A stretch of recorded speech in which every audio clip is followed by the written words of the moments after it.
on behalf of Georgia State University's Southern Labor Archives. This is part of the Voices of Labor Oral History Project. Today's interviewees include Ms. Faye Knight, Ms. Louise Warren, and Ms. Betty Bendenmeyer. And we are in Americus, Georgia, and Richard Ray, president of the Georgia State Afl-Cio, is also present with us. My name is Philip Laporte. I am the director of the Labor Studies program at Georgia State University. We are going to begin our interview with Ms. Faye Knight. Faye, could you please tell us where you were born? I was born right here in Sumpter County in Americus, Georgia, out in the country. And your mother and father, what did they do for a living? My daddy was an overseer for a pecan orchard, and my mama was the housewife. And were you educated in Sumpter County Public Schools? I was. I graduated from Americus High School at the 11th grade in 1947. And what was your first job? What was your first employment? I worked at S.H. Cresson Company. It's a 5 and 10 cent store as a clerk. And what duties did you perform as a clerk at that store? Well, I worked behind the candy counter and the jewelry counter and the cosmetics, stuff like that. And after you graduated from high school, what was your first job? Well, I worked at the S.H. Cresson Company, and then I went to a little grocery store. I think it was Big Star or something like that, and worked there a short time there. All right. And then what was your next job after having worked at the grocery store? I went to Manhattan Shirt Company. And was Manhattan Shirt Company located here in Americus, yes, Georgia? Yes, it was. It was. And what job did you perform at the Manhattan Shirt Company? I creased sleeve facings. That was the facing that goes on the sleeve of the man's shirt. And at that time, this was really the only place that women could go and work. Mm-hmm. And Louise, let me ask you a couple of questions, ma'am. Were you born in Americus as well? I was, right here in Sumpter County. And were you educated in the public schools here? Right. And your first job, your first employment after graduating from high school? My first job was at Chris also. I see. S.H. Cresson Company. And I did what they said, different counters, that we worked on, and it was interesting. And then I worked at McCleskey Peanut Mills, and that was interesting. And then I went to work at Manhattan Shirt Company in 1943. In 1943. All right, very well. And Betty, how about you? Were you born here as well in Americus? No, I was born in Adairsville, Georgia. I graduated from Adairsville High School, and we only had 11 grades. And my first job was working 3 days, I worked the weekend and one night at the Southern Bell telephone office while I was in the senior in high school. I see. And then after I graduated, I got married and moved to Americus. And my first job here was at S.H. Cresson. And then I worked at the hospital some. And then I went to work at Manhattan in 1950. And then I worked there for 42 years. And so we might say that the road to the Manhattan Shirt Company is through S.H. Cresson. It was for us. It was for us anyway. Yeah, all right. And so let's talk about the jobs that you performed at the Manhattan Shirt Company. And Faye, I'll start with you. You told me about working in increasing shirt sleeves. Is that correct? No, just the little spacing that goes up from where the button is on the shirt, on the men's cuff, on the cuff. You just drop this little piece of material down in a hot hole and mashed the pedal, and it just creased it. All right, very good. And Louise, what job did you hold there at Manhattan Shirt Company? I run on the sleeve facing that she had creased. That's what I did to begin with. That was my first job, went on sleeve facings. I see. And then later I stitched down sleeve facings. Mhm. There was 2 different operations at that time. Mhm. And then I serviced and went from there. Over done. And Betty, how about you? My first job at Manhattan was packing. Mhm. After the shirt was inspected, I packed. And then I did various jobs in the laundry. If anybody stayed out, I had to fill in for them. I inspected, I packed, I bagged, I worked in shipping. I did a little bit of everything back in the laundry. And what were some of the other jobs that people held at that Manhattan shirt company? Can you describe some of those for me, Faye? Well, to start with, they would take these big boats of material, and that would be the spreaders, to walk up and down these long tables, spread the material out, and then the markers would come and lay paper on top of that stack of material and mark the pattern of the shirt. And then the cutters would cut out all of that. And then clickers, and then that would go into the different departments, the fronts, where they put the button and the buttonholes. And I was an examiner after I quit creasing them facings. I was an examiner of the button and the buttonholes on the front of the shirt. And then it would go on to different operations where they would put the pieces of material together, the sewing of it, where Louise worked down in the assembly.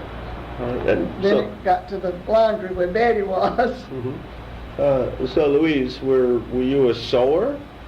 I did sew some, yes. I sewed the sleeve facings, and then later, as I had said, I did joining, where you join the front onto the back of the shirt, and that was 2 operations too. You would join it, and then someone else would stitch it down on top. But later that became 1 operation. I see.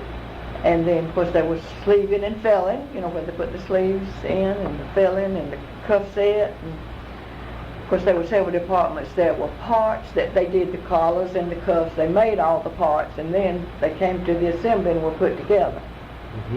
So it just was several different operations over the plant. So we had cutters, sewers, spreaders, Right. pressers, and Betty, you were in the laundry. Yes. And what job did you perform there in the laundry? Well, I would pack the shirts. Back when I first went to work, we just had tissue paper we put in the boxes, then we put the shirts in and put the lid on. We usually put 4 shirts to a box. And then later I did the inspecting of the shirt before it went into the box. And then as years came along, everything got to be in a plastic bag. And so then my job part of the time was to bag the shirts to put in the boxes, and we didn't have to use the tissue paper. And then we I worked back in shipping, getting the lots completed, make sure all the shirts was there, because you always had so many. Sometimes it'd be 3,000 in a lot that you were sending out. Each one had a number, and you had to make sure you got all of them together, everything, before you could ship them. And that was part of my job at times. But as the shirts came into the laundry, they were pressed by hand with an iron. And then they were buttoned up and pressed, and then they were put over to the next girl who folded it. And then after she folded, it was inspected and went through the process of where I worked. And so we went from the bolts of cloth coming in to the cutting of spreading, cutting, sewing, creasing, pressing, folding, packing, and then these shirts were then shipped to Manhattan Shirt Company's warehouse for distribution. Is that correct? Right. And I'm told that every single shirt that you produced was a white shirt. At that time. At one time. Then we went to stripes and plaids, and those plaids had to match. Well, they didn't go. And what was the time frame? Louise, you said you started in 1943, and Faye in 1947. 7 or 8, or early 48. And Betty was 1950. Do you recall the year that you went from exclusively white shirts to stripes and plaids and other designs? I don't have a clue. I'm not sure of that. I don't remember. But we were on white shirts for several years. Yes, ma'am. I would say it was in the 50s is probably when it, because it seems like it wasn't too long after I went there that we started having the colored shirts. The different colors, and then we'd have what we call a design on design, and we'd have plaids and stripes and a little bit of all of it. Yeah. So, how many people were employed at the Manhattan Shirt Factory, Faye? Well, when it was the old building, which was downtown Americus, 200 to 300, but then I've forgotten what year we moved out on Tripp Street, and it was a bigger factory. And after we moved out there, then they enlarged it a little bit more. And at one time, there was at least 500 during the day, and then we had a night shift at one time, if y'all remember. Well, we've been moving on up in years, but in the 60s, we had 1,100 employees in the 60s. Okay, well, see, I don't remember that. And that was the high water mark when you hired in, Faye. There were 200 to 300, and at maximum production, Louise, it was up to 1,100. That's when we had a day shift and a night shift. Yeah, we did. And Betty, do you recall? Were they all women? Were there men and women 50-50, or what was the makeup of the workforce? It was mostly women. The men mostly did the servicing jobs, and then worked in shipping, getting the shirts on the trailers and whatnot. And in the cutting room was mostly men. And so it was mostly women, though. The majority of the people that worked there were women. Yeah. And Manhattan produced high quality dress shirts, and these shirts would find their way into the best department stores, the best men's stores in the United States. Is that right? That's right. That is right. And so quality standards were very high, I would assume. Is that correct? Yes, sir. They were. They were right when they left that factory. And so I understand that you got hired in, and then what was the first time that you became aware of the union at the Manhattan Shirt Company? Faye? Well, I was aware of it before I went to work because my sister worked there, and so I knew that the union was there. So, and I joined very shortly after I went to work. All right. And what was the union, and what was the local union number? 226.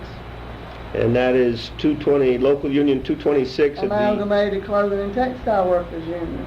All right. And Louise, was it lovingly referred to as Act 2? It was. Yes, ma'am. All right. Now, Faye said that she joined almost right away, and when you first were employed, Louise, in 1943, did you join the union right away as well? Just a very short time after I went to work. Right. Got active in it. Well, the union was there, see, when we went to work, because came in 1941. I remember that date. So, Act 2 organized the Manhattan Shirt Plant in 1941. And so, Betty, when you were first employed in 1950, the union had been established, and you joined the union after being employed as well. Right.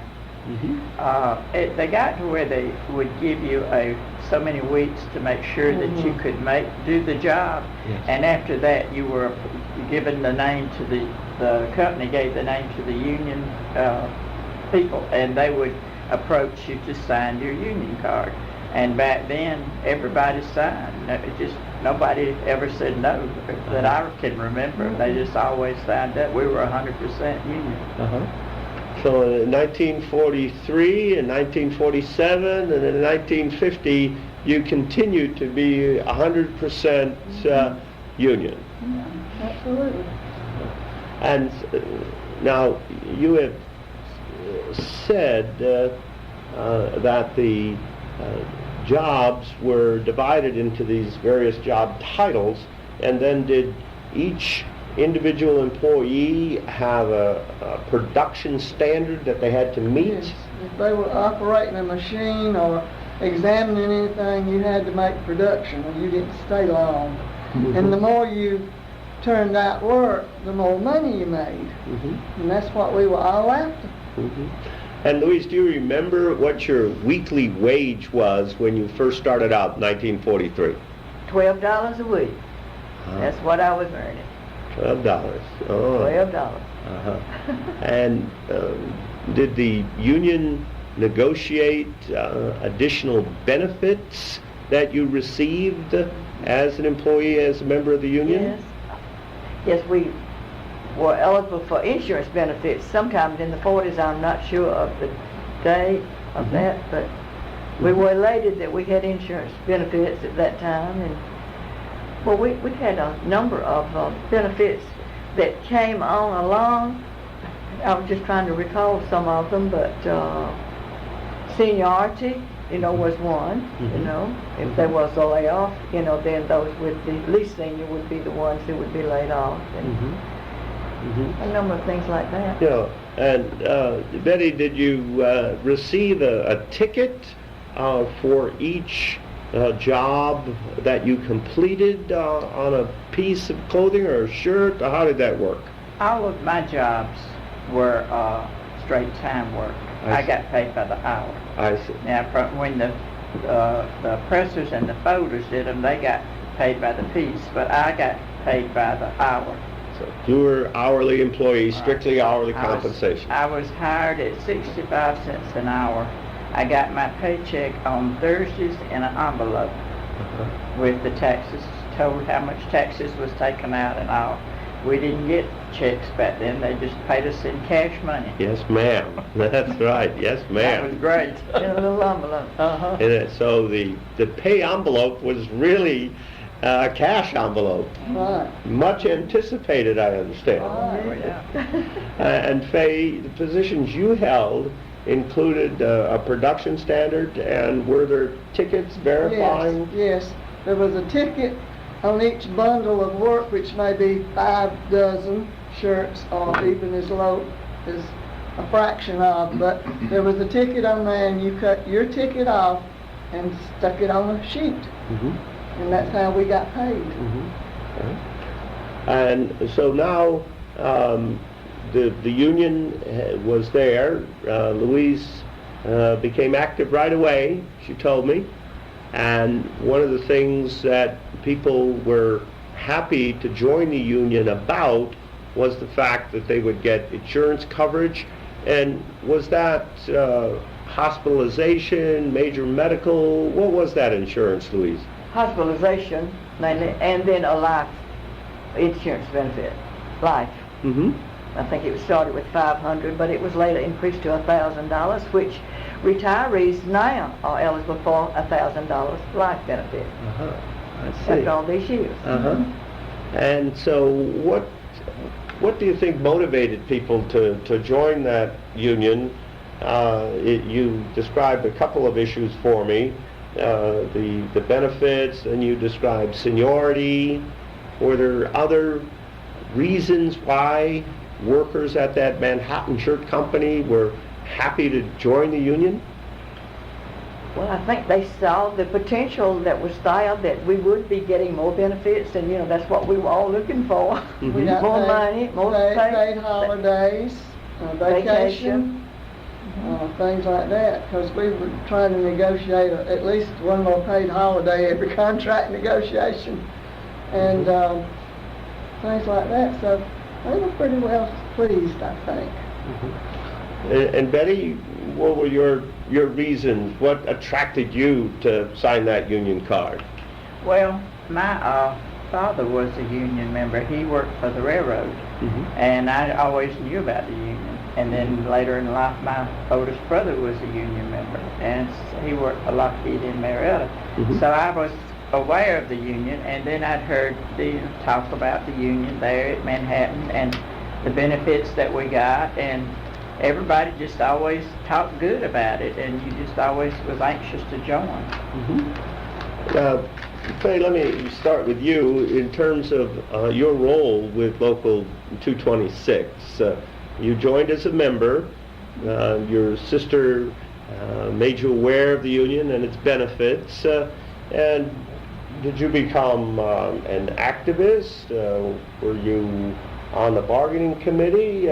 What role did you first play? I think I started going to the union meetings, I would say in the first year, but I didn't hold an office, I don't remember when I went in, as vice president. Isn't that right, Lou? I think I was vice president to start with. Mm-hmm. And Okay. of course, once you got a position and they thought you was doing all right, you kept it. Couldn't give it away. But then I went on to be the president as well as the political action chairman of the local. Okay. And Louise, what about you? Well, I got active in the legislative process in the 40s, really before I had an office in the other.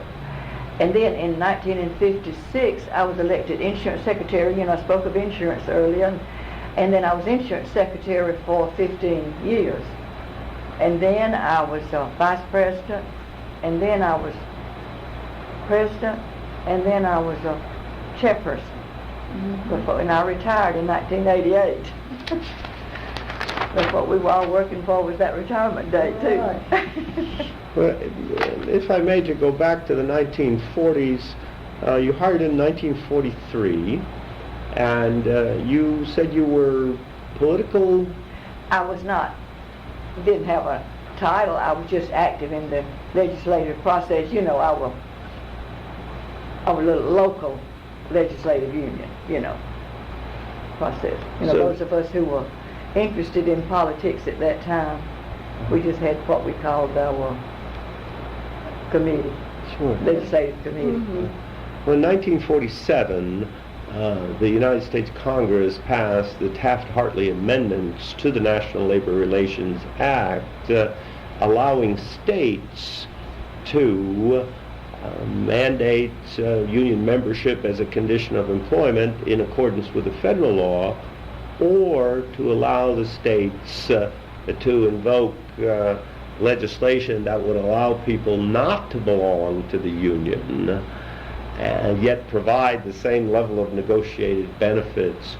Were you involved in any of those discussions, Well, political discussions No, at that not time? really, because we didn't have that problem, Yes. as far as people not wanting to join at that time. Mhm. So, we just kind of attended some meetings and, we were just there, just a part of.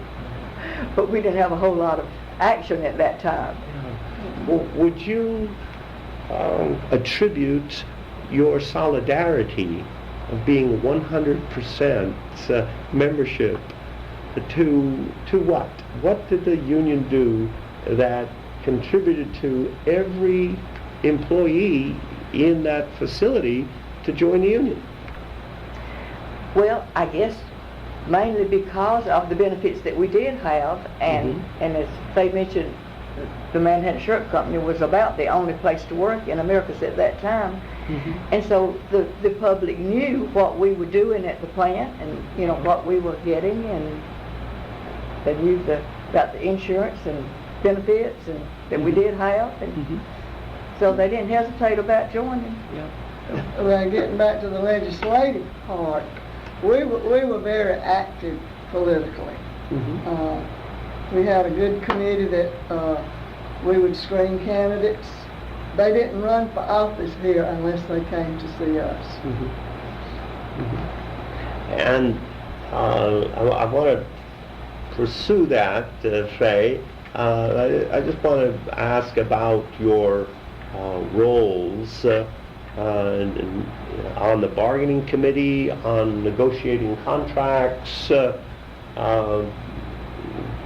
1943, when you hired in, Louise, when the contract was in place, and what was the first contract that was negotiated after you were hired in? Were they one-year contracts, 3-year contracts? I think mostly a year at that Yeah. time. That's right. And of course, each time the contract was renewed, of course, they tried to get more benefits. Yes, ma'am. And more advantages for the people. And Betty, do you recall in 1950 when you hired in, was it what experience did you have with the contract negotiations?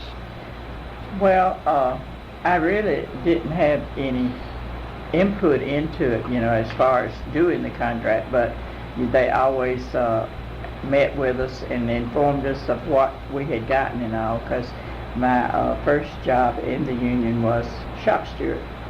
And then I went from there to assistant chairperson. I was also on the legislative committee, and then later I was chairperson when I retired. And do you recall if they were one-year contracts when you began? No, I don't remember if they were just 1 year, but it seems like they were when I first joined. And then later, Faye, in your career, did you see the contracts being lengthened to 2 years and 3 years? I think we still went to the 1-year contract, and they all expired on Labor Day weekend, because we thought, oh gosh, we're going to have to walk the picket line. But no, I think they continued that.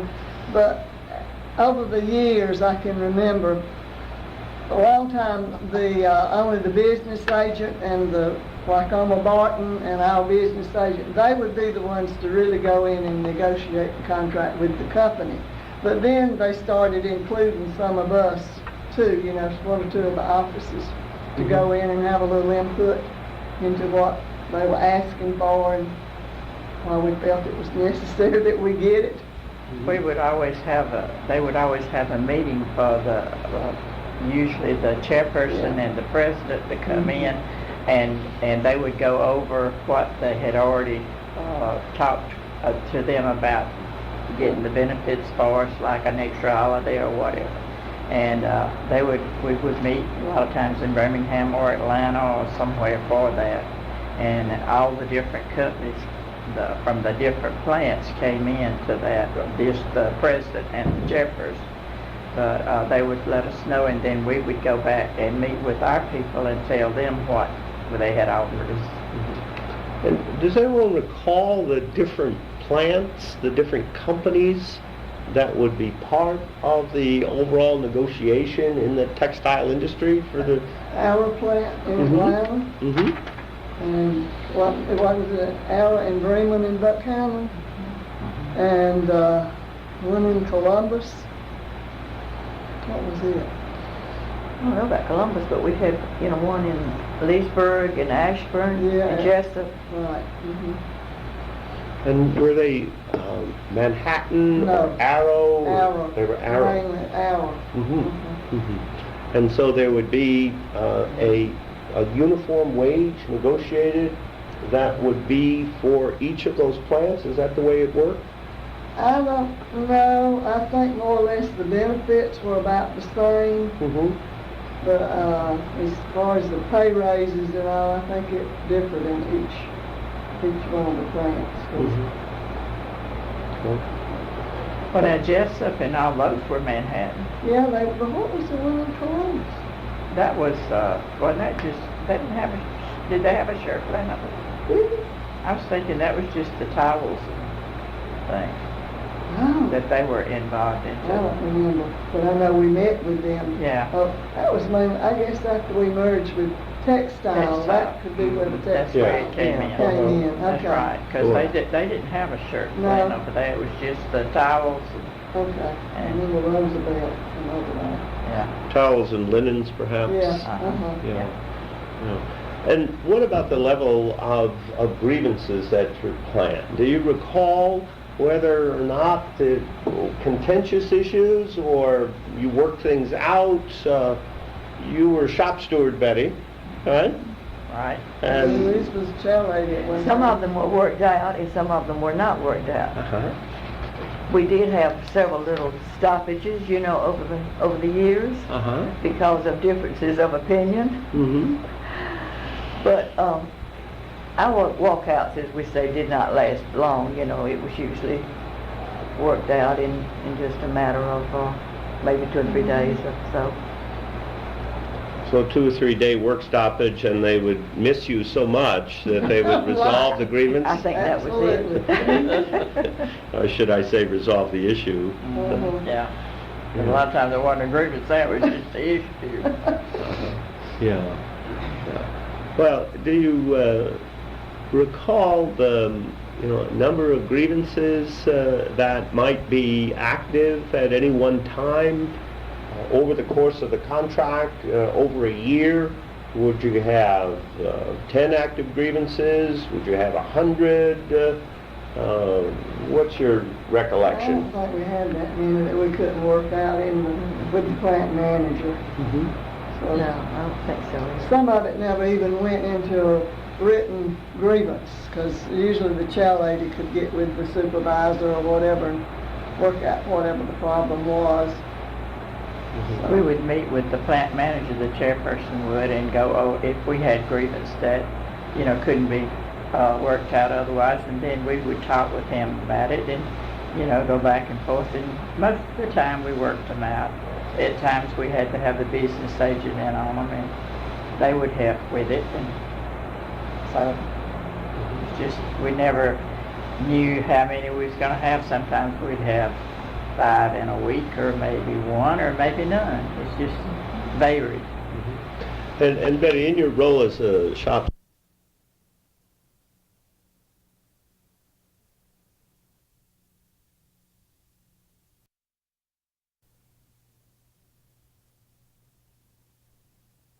find that your knowledge of the contract and the confidence that the employees had in you contributed to grievances being settled right there on the shop floor? I think so, yes.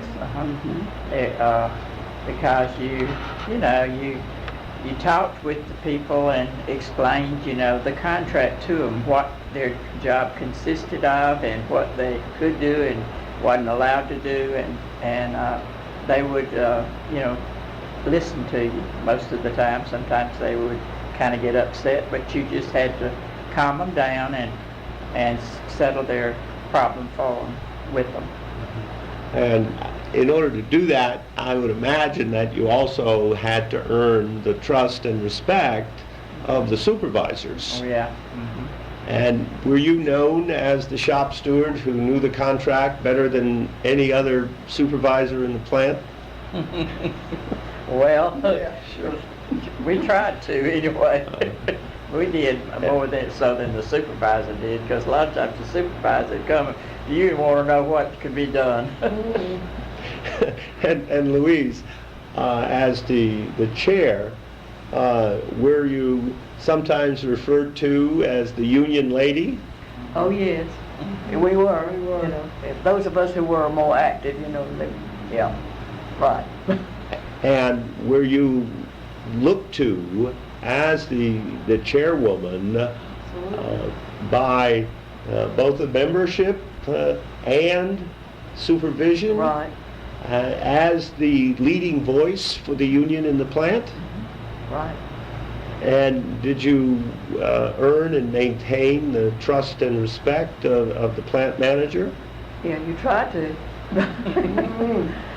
You But- tried to. You really did. You wanted to get along, and you wanted, to do what was right, but you still wanted what we could do for the people. So that's what we tried to do over the years. And Louise Warren, if it was said that Louise Warren, the union chairlady, said this is what the contract meant, did people defer to your interpretation and opinion? Pretty much so. They did. There might be a few times, that people might disagree, but not really very vocal, we were kind of fortunate in that way that we didn't have a whole lot of people that were fighting us, so that helped. And did you conduct local union meetings? Were they on a monthly basis or? We had a monthly union meeting. The first Wednesday of each month was our regular scheduled union meetings. And we were allowed to make the announcement in the plant, that day on the PA system that we would have the union meeting this afternoon at 5:15, and all union members were urged to attend. And how many people came to those union meetings? Well, for a long time, we had a good attendance. We really did. And as time went on, for various reasons, people got busier, and we didn't have quite as many, but we maintained a good number of members attending the meetings all along. And did you have a union meeting for each shift or one general union Just meeting? one. And business was discussed, and would people come to the union meetings to get the latest updates in the plant and with negotiations and grievances? Yes, because at each union meeting, of course, any business or whatever, would be discussed, and the chairperson would, discuss what she or he had done, with the grievances that were at that level.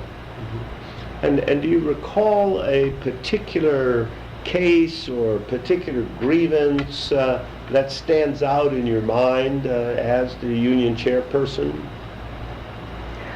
I was trying to remember what this problem was, that we had a little walkout one time, but let me see, I don't remember the problem. I don't remember exactly what the problem was, after, over so many years. Yes, ma'am. And so I wish I did remember, but I don't.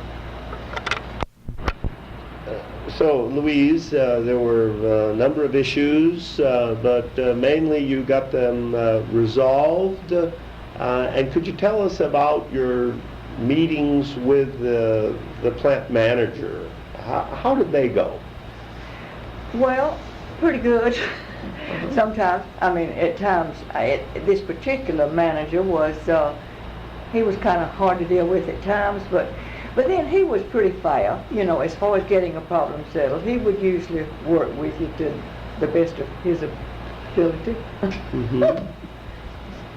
But anyway, we usually got it settled. Now, like this little walkout that I was referring to, it only lasted that one afternoon, and we were back the next day. We had it settled. No, sorry, I don't remember. So you had, how many, 500 women, 600 women who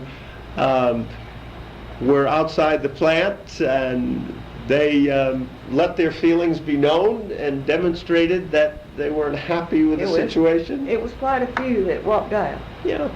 I won't say the number, but it was quite a few. I don't remember exactly how many it was, but anyway, we always went to the union hall for our little get-togethers. Yes. Which was right down on the corner. Yeah, just a little ways. We could walk from the plant to the union hall at that time. And so that resolved the issue, that brought sufficient attention to the issue to get it resolved? Got it resolved. Got back to work the next day. Wonderful. Faye, did you have any observations about the unions dealing with the plant manager on behalf of the chair lady? Well, they always handled the situations as well as they could, because over the years we had quite a few different plant managers, and they were all entirely different from each other. But whoever was the chairperson at that time usually knew how to deal with them. And I did get in on a few of those things, but Louise or Betty or whoever happened to be the chairperson at that time could usually handle most any situation. Well, that says a great deal about your leadership abilities, your skills. And so to lead a group of workers and in your role in South Georgia as women who were dealing primarily with supervision that were men. Could you tell us a bit about that dynamic, and what were some of the things that you were able to utilize your skills, your abilities, in which to demonstrate your leadership and how effective it was. Faye, I'll start with you. Gosh,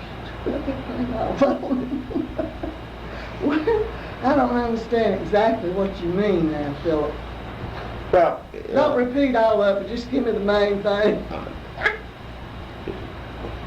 in the 1950s in South Georgia, for a woman to assume a position of leadership, to advocate on behalf of workers, and to go and negotiate with a male plant manager, did you use the contract? Did you use your verbal skills?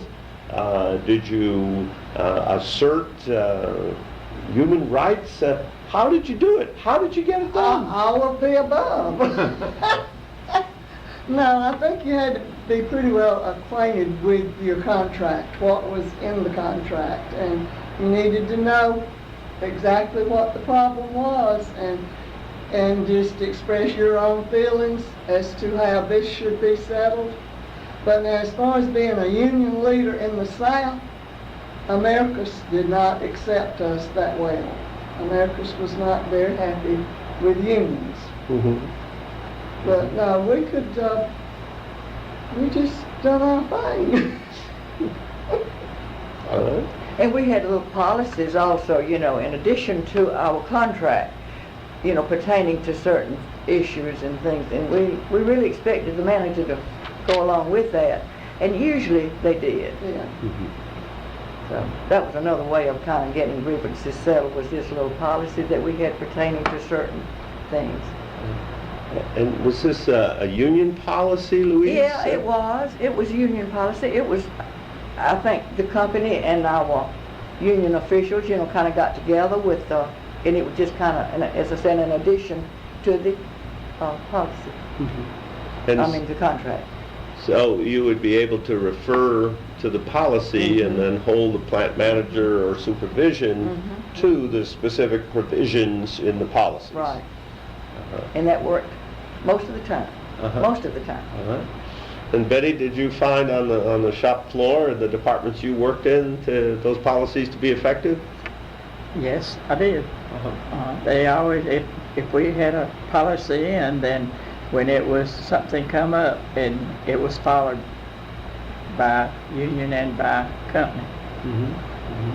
And Faye, you mentioned that in the community, in the broader community, that the union was not well accepted.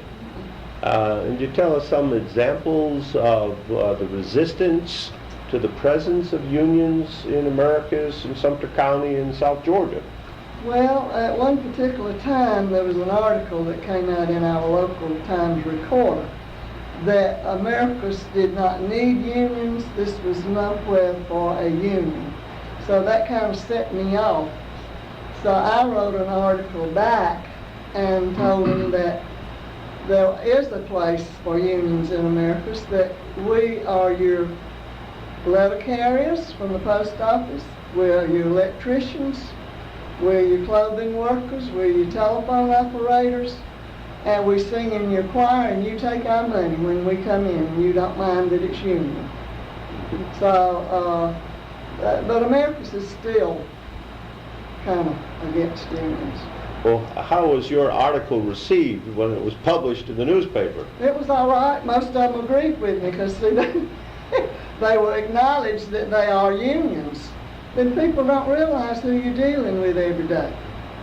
And so the examples you used, they were readily understandable, practical. Right, absolutely. Very good. Louise? Yes, I wanted to just add something to that.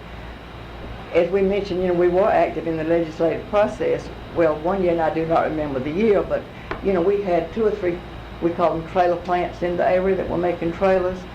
And there was a bill in the House, Georgia House, that they needed passed that these trailers could go 14 foot wide on the highway, And so the Chamber of Commerce manager, whatever his title is, he came back to the plant and he wanted to meet with us he wanted our support. In fact, they wanted us to go to Atlanta the next day, and several of us went to Atlanta the next day to meet with our politicians, our elected officials, I should say, on the bill, and we got the bill passed. Right. So we credited ourselves with part of that anyway. So we felt responsible that we were able to do that. And the interest on behalf of organized labor was that it was going to generate more jobs in this community?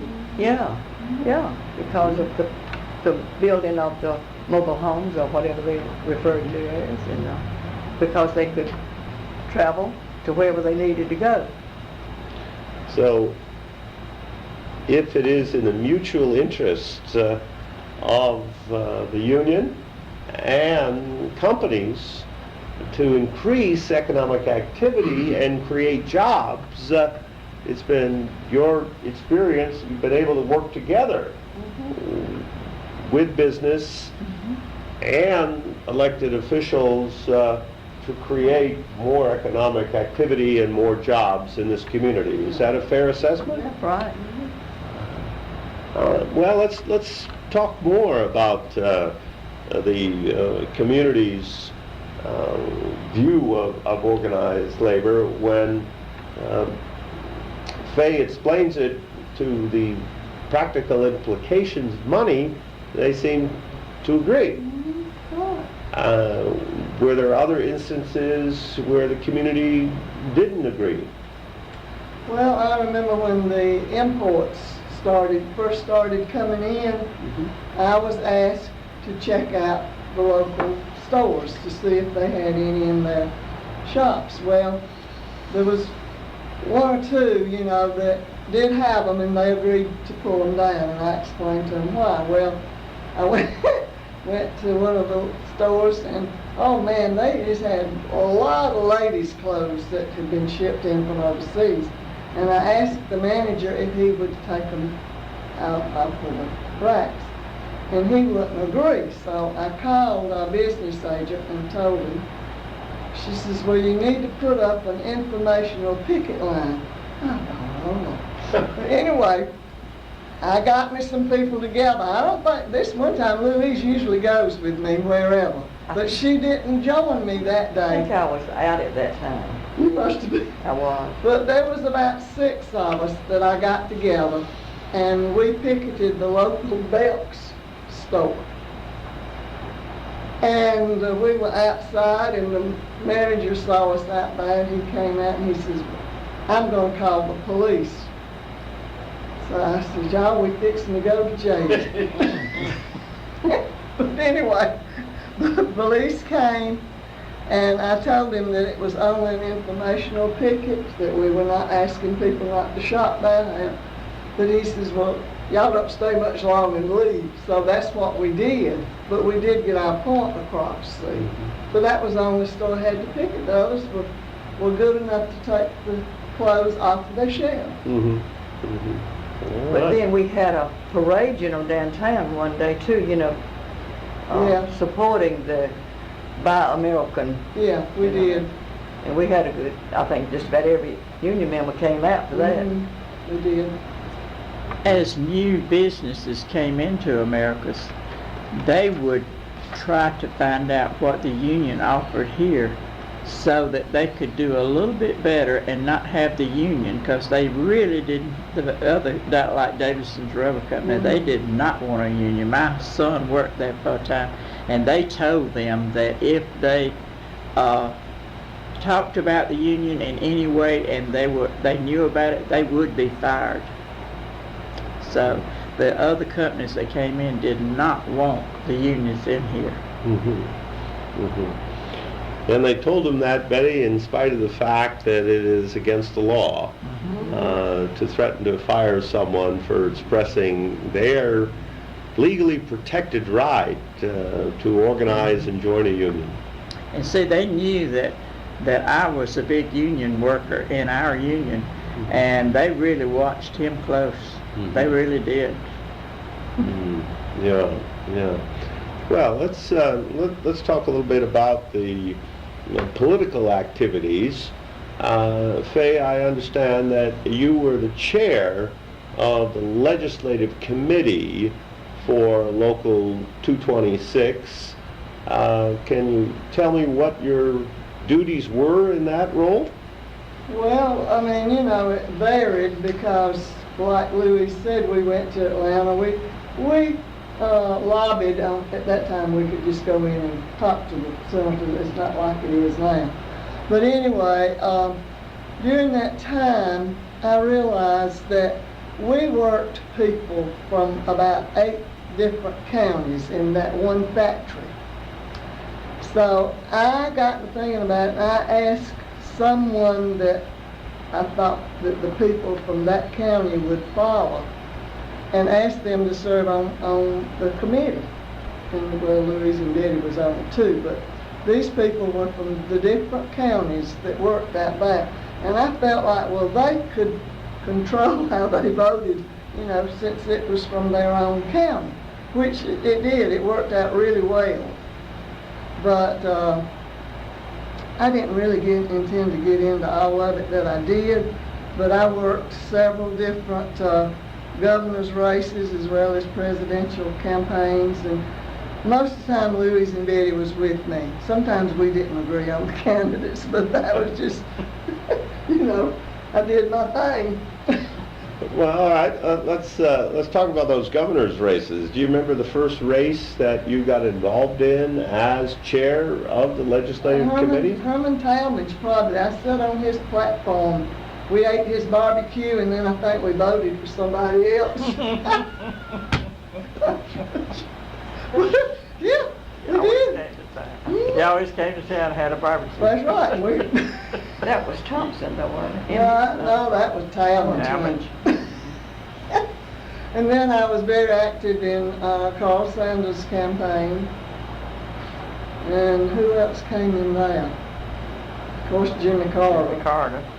And you see, I introduced Jimmy Carter to his first union political meeting in Atlanta, Georgia. He was our senator at that time. And he had asked me if I could get him into that meeting. At that time, he was playing with the idea of running for Congress or governor or what, you know. So I believe President Montague was our state president during that time. And but I got Jimmy in to that meeting, and he was as scared as I was. So anyway, we've gone a long ways together since then. But Louise and Betty have really been good supporters of, you know, whoever we thought. But like I said, if they were going to run for the Senate seat or the representative seat, they called to come to see us if they could come to our union meetings. Mm-hmm. Mm-hmm. So you had 1,100 people at that plant at one time, and so if someone was running for elected office in Sumpter County and they could go and depend on the support of 1,100 people, they would want to do so. Absolutely, Yeah. They did. Oh, And it didn't embarrass them a bit. Because when you got out in public, they didn't know you too well. So they wanted your support, they wanted your money, they wanted your volunteers, Right. but they didn't want to be seen in public with you. Well, I'll have to say Jimmy Carter was pretty good. He even, we were going to something in Atlanta, and he came to my house and picked me up to take me with him. So, I mean, but I knew Jimmy before he was anything. Mm-hmm, mm-hmm, mm-hmm. And of course, Governor Carter was elected there, and then did you continue after his term of office and with governors following him? Let's see, who came after Jimmy? I can't even think now. We had George Busby. Yeah, well, I usually get active in whatever's going. I'm not as active now as I was several years ago, Mm-hmm. but I do get into the presidential elections. But it's been an interesting thing to get into. Sure. In fact, we have been to Washington, D.C., and at one time, Louise and I got into the living quarters And then at one time, Betty and I got into the Oval Office. Yeah. I don't know how I talked them into that. So what did you find more exciting, the Oval Office or the living quarters? Well, they were both, you know, it's entirely different. Mm-hmm. So, but, And was this why President Carter was in office? yeah, you might know. Mhm. Yeah. Oh, yeah. In fact, we went to New Hampshire to campaign for Jimmy Carter. And they put me out somewhere and forgot where they put me. They said they forgot it. And I'm guilty of doing that. Yeah, yeah. So all three of you were members of the Peanut Brigade? Yeah. Right. Tell you this little experience about going to New Hampshire. Well, we flew from Atlanta and we landed in Worcester, Massachusetts. Yes. And of course, you know, it was bad weather. They had to de-ice our plane, you know, before we could go on from there. Well, when we got to Concord, they called it Concord, and we called it Concord. But anyway, we could, our landing gear wouldn't come down on the plane, so we had to circle the airport, you know, a number of times, and but we could see the fire trucks and the ambulances and all, you know, with the lights flashing, you know, around the airport. Well, we were excited, you know, that they were waiting for us. Well, when we landed, we got, I mean, you know, we did land. The landing gear came down, fortunately, and we landed safely, and we got off the plane. And before we got in the building good, here come candidate Reagan. So we found out that they were just waiting for candidate Reagan instead of us. They landed us. But we enjoyed it while it lasted.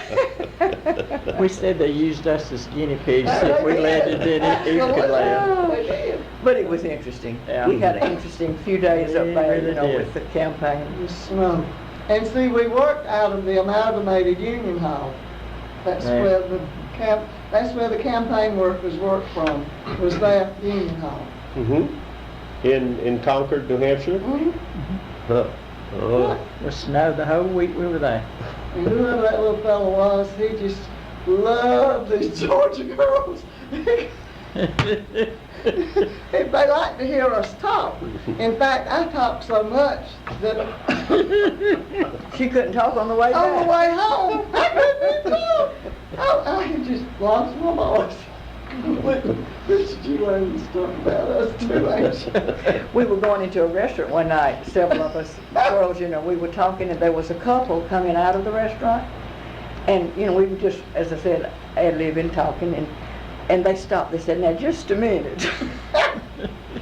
They saw the car we were going to.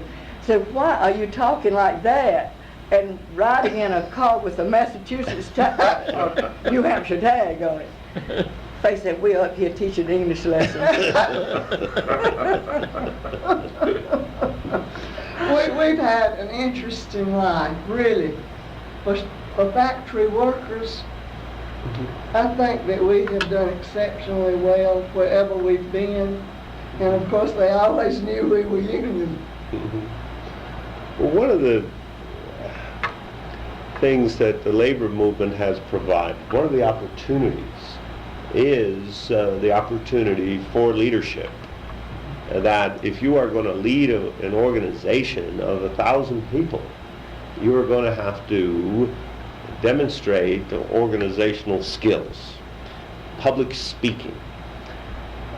You're going to have to be orderly and effective.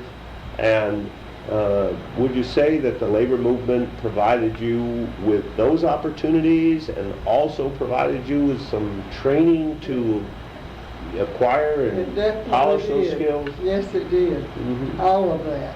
You know, we not only had our local union here, but we also had the Act 2 Georgia Joint Board, which all of the locals that were members of Act 2, you know, we had like quarterly meetings, I know, for a while, and then I think we went to 6 months a year. But of course, all of us, you know, were delegates to what we call the Georgia Joint Board meeting. You know, we just referred to it as that, which, of course, that gave us a lot of experience also as far as public speaking and meeting with other people and how to deal with certain things that came up. These two got me into it. They We taught her everything she knows. Every- Betty, we're not through. Well, you know, I thought sure I was through because they have drugged me from here to yonder. But I have enjoyed every minute of it, and they have really led me into a lot of experiences that I would have never been into had it not been for these two. Richard knows that. Interesting and educational. Yeah, Right. really true. They taught me what I knew about the union. I followed their examples, and they were good examples, and they taught me a lot of what I knew, and I always made sure I had my little contract in my pocket so I could go back to it if I needed to. Another thing too, you know, we always attended the Georgia State Afl-Cio meetings that was held. Louise and I went to the merger meeting, I guess. We went, Yeah, we we used to were go, there. we had meetings every year for a long time, and then I think now you have them every 2 years, but anyway, we kept them going every year while we were there. In fact, Louise was responsible for Herbert Mabry getting elected president. We were on the elevator. We do take credit for that, really. Well, Louise, now, of course, we have to hear this story of how you got Herb Mabry elected to president of the Georgia State Afl-Cio. Well, we just really ad-libbing. No, we just met him, you know, and he was just very friendly, outgoing, and he was just seeking office, and he just asked us to support him, and we didn't really know all that much about him, because, you know, we learned as we went along, of course, and from other people, but then in our caucus, you know, when we decided who we were going to support, someone wanted to support someone else, you know, that was running, and I just said, well, now, you know, I just think we need to consider Herbert Mabry because, you know, and I named 2 or 3 things that I thought, you know, that he would be eligible and capable of doing, and I said, and he has this warm, outgoing personality. That just kind of won the people over. And so our caucus voted to support him, and as well as a lot of others, you know. And he was fortunate enough to win that year. And he stayed in until he retired, didn't he? Even though he had opposition from year to year, but he maintained it. I don't remember the year I went on the state board, but see, I was along with one of the first 3 women that went on that Georgia State Afl-Cio board. And some of those men were not really pleased. Some of the steel workers and automobile workers. But Martha, Louise Dean, I think, who was an amalgamated member, I think she was the first lady. And I think I went on either me or Martha True. And we were the first 3 women that was on the state board. But, But Faye served as vice president from our district on the board for how many years? gosh, A number of years. about 20, I would think. So, Faye, your role in the legislative committee and as a delegate to the AFL-CIO, and then vice president for this district, and as a member of the AFL-CIO's executive board. All of those experiences, again, did it provide you with that opportunity to demonstrate your organizational abilities, public speaking, negotiations? I would go to Columbus at least every other month to their Labor Council meetings. And on Labor Day, I'd get the car loaded up and we would all go to Columbus and walk in the Labor Day parade. That was our Labor Day, and I still think about it. We went to Atlanta before we started Yeah, going we to did Columbus. go to Atlanta one time, I remember that, yeah, but I wanted to stay in good with those Columbus people, because see, I had a lot of unions over there that elected me to office. And so evidently they felt like I'd done a pretty good job. I stayed with them I know it was at least 25 years, and I retired the year that I came off the board. Career to do a special project with the Georgia State AFL-CIO. Do you recall that project that you worked on? Can you tell us a little bit about that? It was the first year that computers had come into the picture, and we were working to get all union members' names, their affiliation, and if they were registered voters. And that's how You can just pull up any local union in the state of Georgia and see how many members they've got and their names and all. So I took the southern part of the state and did that. And so you were working on a union member database for the Georgia State Afl-Cio. Absolutely. That's right. And that database recorded union membership, their address, and whether or not they're registered to vote, right? And what, did you cover the entire southern part of the state of Georgia? I had everything below Americus, Georgia. Yeah. So you were working in Moultrie and Waycross and Savannah. Jekyll Island, all of those, Brunswick, Valdosta. I did. And is that data base that was collected That's what they're then, using now. it's still in use today and being used in political campaigns and elections by the state Afl-Cio? That's right. Very good. And I understand that all three of you ladies had a role in the building of a union hall here in Americus. Is that right? And who played what role in that effort? Louise? Well, I was not on the board in the beginning, what we call the board of directors, that's Yes. what we called it at that time. Mhm. But I know most of those who were on that board are not with us anymore. You know, they're all deceased except, Rosella Deriso. I think she might be the only one that is still living, and her name is listed on this plaque that you're going to pick up. Yes, ma'am.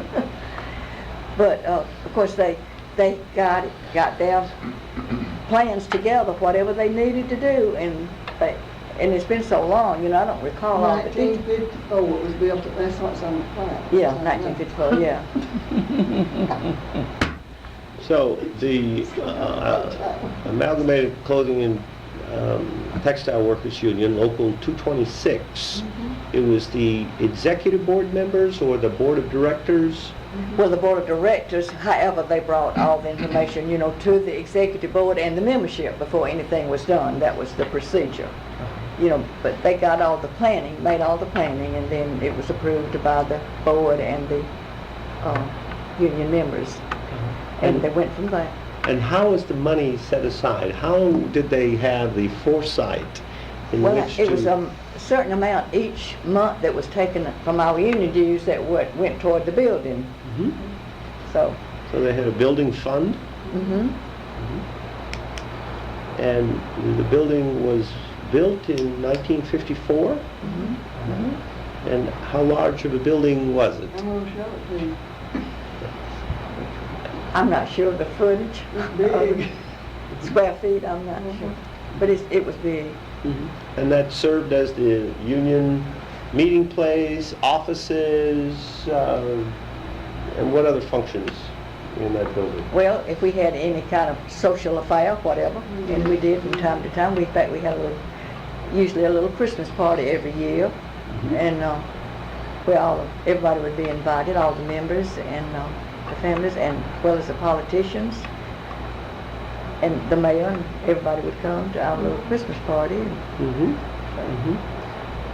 But before we built the union hall, though, we met on the third floor of one of the buildings downtown. And we met there until y'all built the union hall. I can't in there somewhere, but and then we celebrated our 50th anniversary in 1992. 91. And Our union here was organized 1941, and we celebrated in 1991 our 50th anniversary. Okay, I knew you straight. We had a big to-do. We got the company to open up the plant and let people tour it. And we just really had a big party that year. And your careers spanned how many years, Faye, with Manhattan Shirt Company? how long did I work? Yes. I went to work in the latter part of 47 or the early part of 48, and I retired in 92. And Louise, yours was similar, 1943? And I retired in 1988. And Betty, what about you? 1950? 1950. The plant closed when? Oh, no, you 96. were still behind. No, I had retired, I retired in 93. 93. I believe it's 93. But the plant closed in 96, 1996. It was open about 3 years after I retired, Yeah. before it closed. The plant closed in 1996, and how many jobs were lost in Americus as a result of Well, that? you know, I mentioned about the 1106 in the 60s, but now, you know, it did not remain at 1100 over the years. And I expect when they moved or closed the plant, it was probably on about 300, was it? Yeah, because they'd already Something moved like the that. cutting room. Because they had Moved already it to- moved several They operations. moved it to out. Alabama. I see. Okay. It was about 300, 300 or 400. Something like that. Yeah. Well, looking at, back on your respective careers, what would you say that the union meant to you personally, and what it meant to this community, and what it meant to the workers that it represented? Faye, I'll start with you. Well, really and truly, that plant, like I said in the beginning, it was about the only place for women to work. But overall, that plant provided families with food and clothing and shelter and education for many, many, many families in this area. And to me, I could never have done the things that I have done, met the people I've met, been to the places I've been without my union and my close friends. And so would you say that the union became... My life. It's just my life. Louise? I don't know what I could add to that, really. I mean, it would be just repeating just about the same that she has said. So it's lessons that you learned, the skills that you acquired. Did it give you confidence in Absolutely. other areas of your life? Yes, that's where I learned to speak. Really and truly. I mean, because probably before then, of course, I was young when I started work, and then getting involved was, as she said, educational. And it just meant so much to me to, as I said, to have a job and be able to do the things that I was able to do, go places that I would not have gone otherwise, and from Georgia to California and New York and Florida. So it's just been an experience over the years. Wow. And it's the impact that you've seen of the union in terms of workers' lives. Can you give me some examples of what you've seen, the results of the union in terms of workers' lives? Were you speaking of what they did materially with their... Their quality of life, their ability to own a home, Yeah, well, purchase that's a what I was going to car. say.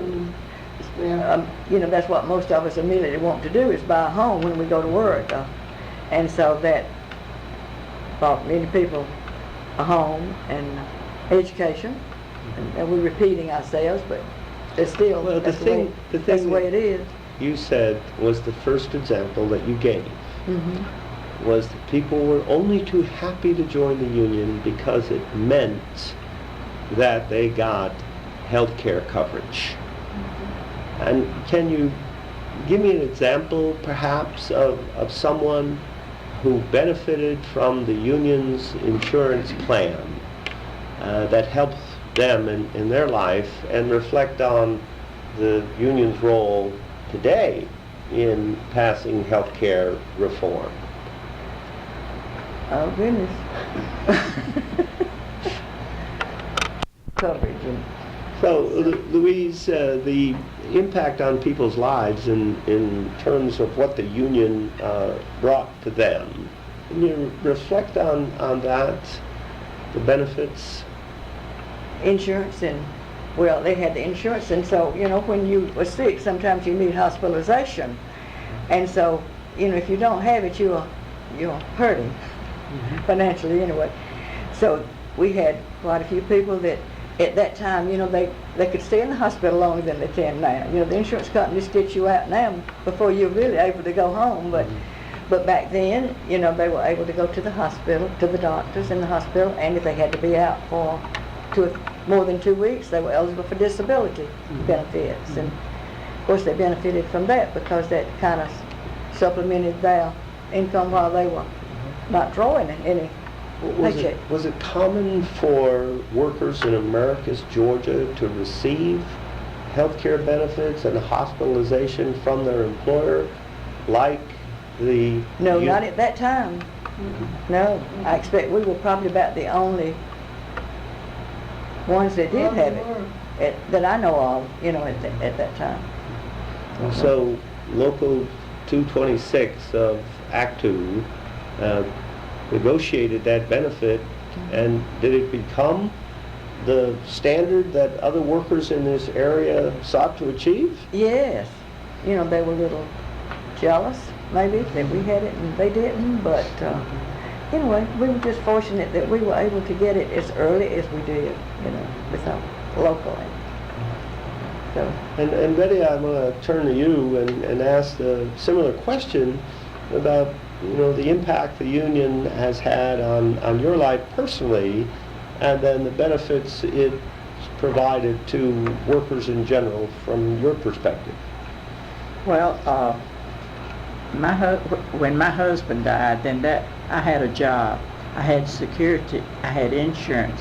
I was able to live and not have to worry about where my paycheck was coming from. I was able, if I was sick and I was in the hospital, I was able to draw money to tide me over until I was able to go back to work. So I personally know what the health insurance meant, because I had to use it after he died. And a lot of the people that I worked with, I've had numerous people to come to me and talk about, you know, how much they benefited from having the insurance, because they were able to stay out and look after their children, and if they were sick. And later on, we got our family, our children, and all covered under the insurance, and that meant so much to the workers. Now, if we will take a step back, and here we are in 2010, and the rate of unionization in the United States in the private sector is below 10%, and overall it's about 13%. And today the majority of union members are public sector workers, teachers, police officers, firefighters.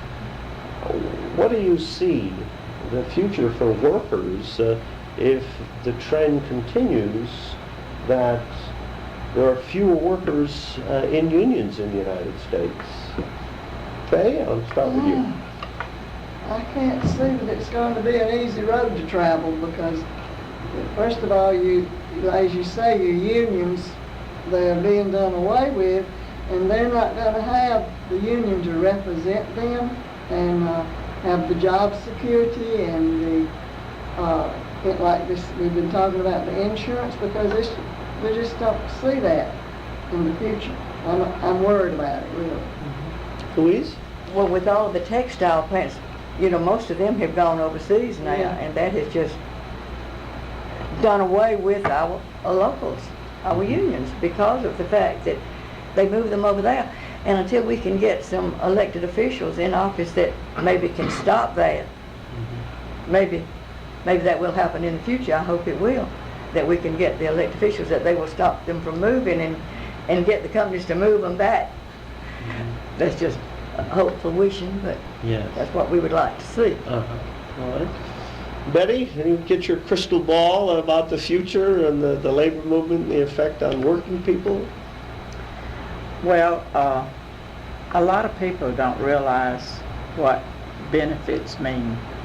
I think they're becoming more aware of it, because used to they didn't worry about the benefits, but now they do, because as my grandson has come along and got out of school and has a job, he realizes what his benefits mean to him.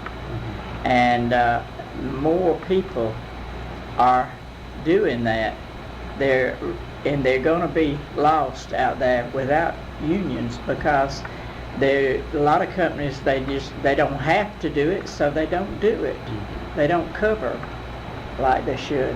And I think that's going to be bad for the people that are coming along. We need to get our plants back working. We need to get them unionized and have more of that in the future.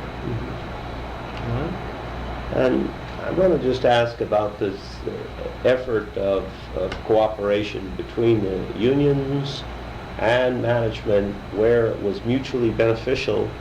And all three of you have commented on the success you had at working together when people identified common goals. Do you think there's a possibility of doing that between labor management and government here in the United States, where there is a realization of workers' interests, our economic interests, which promotes business activity? Faye, I know that's a philosophical question, but I want to get your insights. Well, like I say, I think, well, it should be where you could sit down and talk. See, like the president, you know, they want that union support, but then when it comes to really doing something for the people, that goes lacking, you know. They don't follow through with what their campaign pledges are. So, I think that the unions in the United States have a very dim future. Louise? I agree with that. I just can't. And of course, it's disappointing to us that it has come to this point, you know, that they don't seem to care anymore.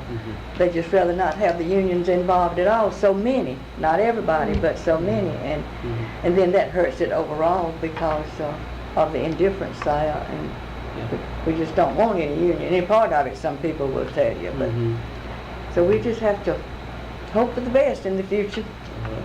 Betty? Well, that doesn't leave much for me to say. So, what they have said means that we've got to talk to our representatives and all and get them to do what they need to do to get it back is the best thing that we can do. Okay. Well, what we've done here today is made a very valuable contribution to the oral history of the Southern Labor Archives. And the voices that you have heard have been from Faye Knight and Louise Warren. And Betty, help me out here. Betty Bendemeyer. Betty Bendemeyer. All three were deeply involved as union leaders in Sumpter County in Americus, Georgia. All three worked at the Manhattan Shirt Company. All three were members and officers of Local 226 of the Amalgamated Clothing and Textile Workers Union. On behalf of Georgia State University, the Southern Labor Archives, the Voices of Labor Oral History Project, I want to thank each of you for your contributions here today and for adding to the record of labor's achievement in the South and the achievements of working people and the contributions that it has made to this nation. And with that, I will stop the player.